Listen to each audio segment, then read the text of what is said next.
This video is going to look at questions of elder abuse and neglect, and you can see that there's a PowerPoint that is posted called Elder Abuse and Neglect. This mini lecture series will follow along with that PowerPoint, or you can watch it by yourself. And the first slide just talks about some of the prevalence of elder abuse and neglect. And we know that about 1 in 10 older people who don't have any type of cognitive impairment and who aren't living in some type of congregate care housing like a nursing home will admit to being abused and neglected. But we think if we include all of those requirements as well, so people who are living in congregate care housing, and people who have some type of cognitive impairment, or people who won't admit to it, we think probably the numbers are more like about 1 in 6. Again, really important to know that people very rarely are willing to admit to being abused and neglected. The next slide just talks about background myths and suggests that it's important when we think about abuse and neglect, we also have to think about the social context that it happens within. These underlying principles of costing the system and not contributing and being bed blockers, and all of the ageist narratives can really contribute to a society that not only supports abuse and neglect, but actually, encourages it. When we look at the definition of abuse and neglect, I'm giving you in blue the term elder abuse is really about how we understand the context of it. So you may find slightly different definitions if you're in social work to a definition in health to a definition in law. But in general, the definition I think that's most accepted is the one in green, as an action or inaction by an individual or a system that results in harm to an older person. And that would, I think, be the most modern definition, and indeed the one that we use now currently. Older definitions like the World Health Organization definition from 2010, or even the one from the Toronto Declaration in 2002, have been replaced by this new definition. And overwhelmingly, what we know is that abusers are family members and friends. The next slide points out that neglect is really usually the failure to provide something. And again, it's usually done by some type of a trusted source.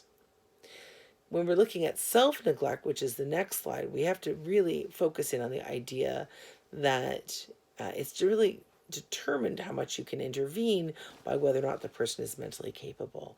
So if the person is mentally capable and able to live at risk, they may live in a way that you think is self-neglecting.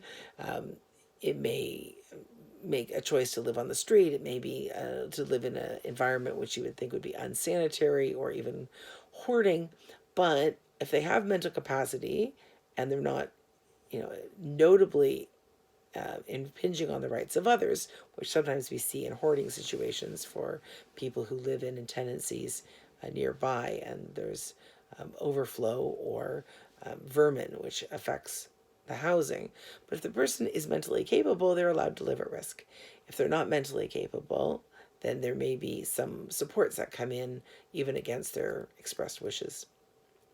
I just put the slide in about underlying theories really for your own information, and the next slide on the power and control wheel again as well, which talk about the dynamics of abusers. So there's a number of theories associated with why abuse and neglect happens. Some say it's power and control, some say it's caregiver stress. Take caregiver stress with a grain of salt. It certainly is a very stressful situation to be a caregiver, but it's never excuse for abuse. You may see that it's revenge or abuse grown old across a life course. So there's a variety of information which I offer for you. But some of the dynamics that are common for power and control are laid out in slide number 9. Again, that targeting and grooming of victims, using charm, manipulation, and exploitation, using excuses to others in the world why someone can't be contacted. And often the victim may seem like a willing participant, but doing things that is completely contrary to what they would ordinarily do. It's also important to know that trauma reactions can look like dementia or some type of cognitive impairment. So if they're being traumatized, they may look like they don't understand and appreciate, and it may actually be a separate issue.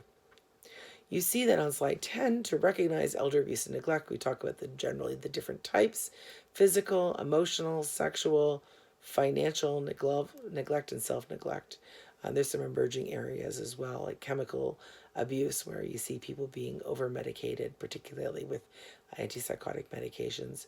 And spiritual and cultural abuse, often when people are being restrained or mocked, or having their spiritual and cultural ideation violated. So this would be typically the kosher person being forced to eat meat that is pork, or somebody who's not being allowed to have prayers. And it is really very concerning as an evolving area of abuse and neglect. On slide 11, you see the risk factors for abuse are things like, they make sense to you. If people aren't able to call for help, if there's an increased dependency, many of them won't have learned the kind of assertiveness, particularly for the much older generation, where politeness was extremely important. And when there's a lot of people with access to homes, risk for abuse goes up as well. There's also a risk factor if you've been abused, particularly as a child before.